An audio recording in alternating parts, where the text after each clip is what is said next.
Screen-nya. Kelihatan. Assalamualaikum warahmatullahi wabarakatuh. Waalaikumsalam warahmatullahi wabarakatuh. Waalaikumsalam. Perkenalkan, kami dari kelompok 11 ingin mempresentasikan judul evaluasi keamanan sistem informasi dengan saya Karen Maulidin Putri. Dan saya Muhammad Dafarehan. Kita masuk ke pembahasan. Di sini yang pertama ada sebab masalah keamanan harus selalu dimonitor, yaitu ada lubang keamanan. Lubang keamanan itu biasanya ditemukan yang baru dan berakibat kecerobohan implementasi. Perangkat lunak dan perangkat keras biasanya sangat kompleks sehingga tidak mungkin untuk diuji 100%. Kadang-kadang ada lubang keamanan yang ditimbulkan oleh kecerobohan. Lalu di sini ada kesalahan konfigurasi. Kadang-kadang karena lalai atau alfa, konfigurasi sebuah sistem kurang benar sehingga menimbulkan lubang keamanan.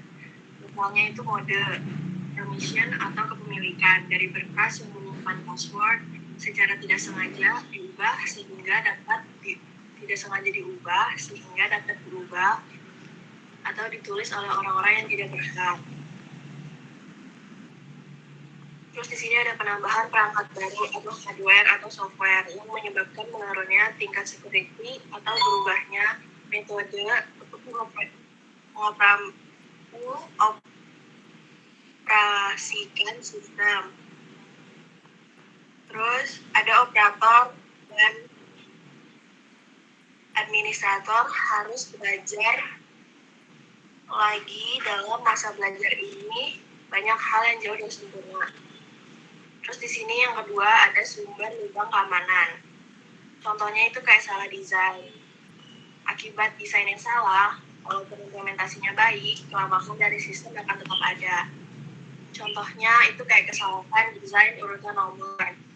Misalkan dari paket tipe C atau IP, kesalahan ini dapat dieksploitasi sehingga timbul masalah yang dikenal dengan nama IP spoofing.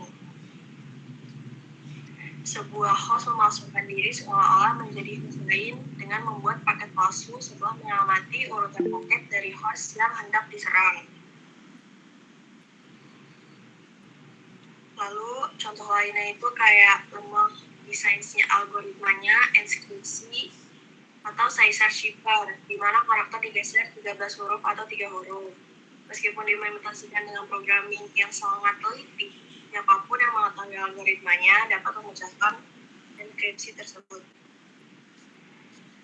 Terus di sini ada pola implementasi atau implementasi kurang baik. Banyak program yang diimplementasikan secara terburu-buru sehingga kurang cermat dalam pengodean. Tidak adanya pemeriksaan dan pengujian implementasi suatu program yang baru dibuat. Contohnya itu kayak lupa memfilter karakter-karakter aneh yang dimasukkan sebagai input dari sebuah program, sehingga sang program dapat mengakses berkas atau informasi yang semestinya tidak boleh diakses. Selanjutnya di sini ada salah konfigurasi. Contohnya itu kayak berkas yang seharusnya nggak bisa diubah sama memakai, tapi nggak sengaja itu jadi writable. Jadi kayak apabila berkas tersebut merupakan berkas yang penting, seperti berkas yang digunakan untuk menyimpan password, maka efeknya menjadi lubang keamanan.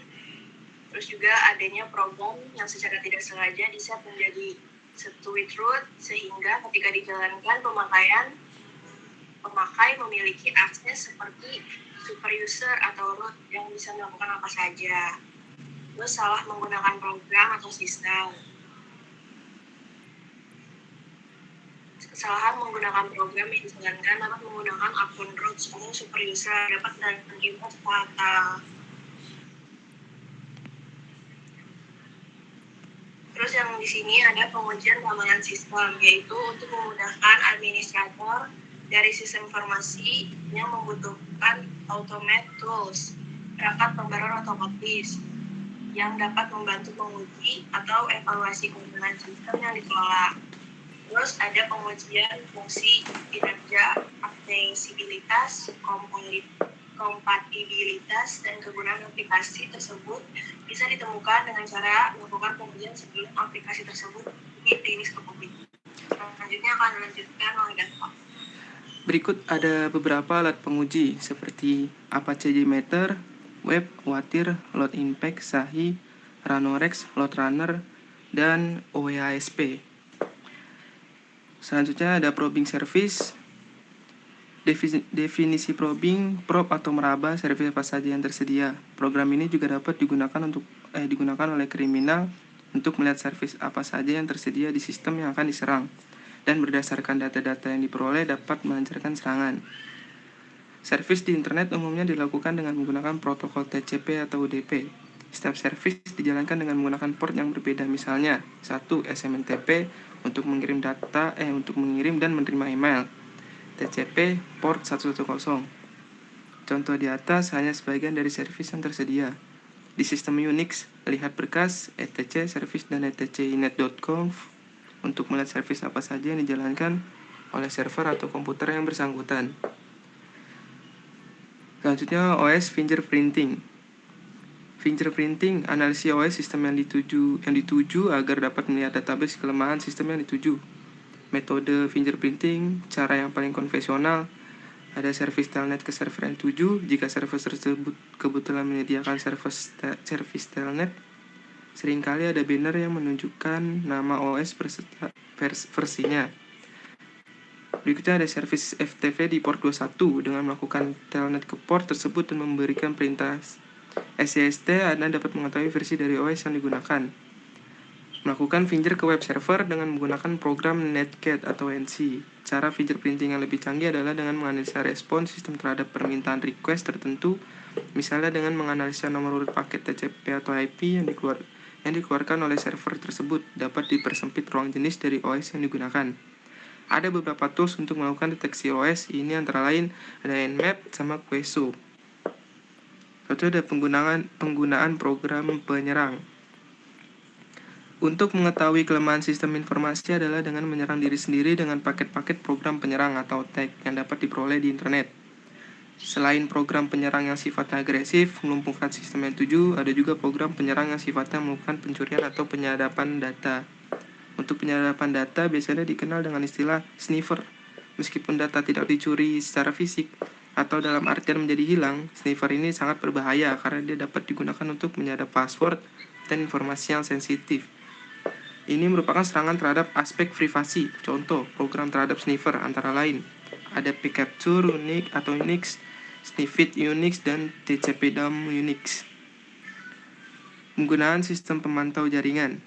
Sistem pemantau jaringan atau network monitoring dapat digunakan untuk mengetahui adanya lubang keamanan. Misalnya, apabila Anda memiliki sebuah server yang semestinya hanya dapat diakses oleh orang dari dalam, akan tetapi dari pemantau jaringan dapat terlihat bahwa ada yang mencoba mengakses melalui tempat lain. Selain itu, dengan pemantau jaringan dapat juga dilihat usaha-usaha untuk melumpuhkan sistem dengan melalui Denial of Service Attack atau DOS, dengan mengirimkan paket yang jumlahnya berlebihan. Berikutnya ada network monitoring, biasanya dilakukan dengan menggunakan protokol SNMP, Simple Network Management Protocol. Sekian dari kelompok kami. Bila ada kekurangan, mohon maaf. Terima kasih. Wassalamualaikum warahmatullahi wabarakatuh. Waalaikumsalam warahmatullahi wabarakatuh. Waalaikumsalam warahmatullahi wabarakatuh. Waalaikumsalam.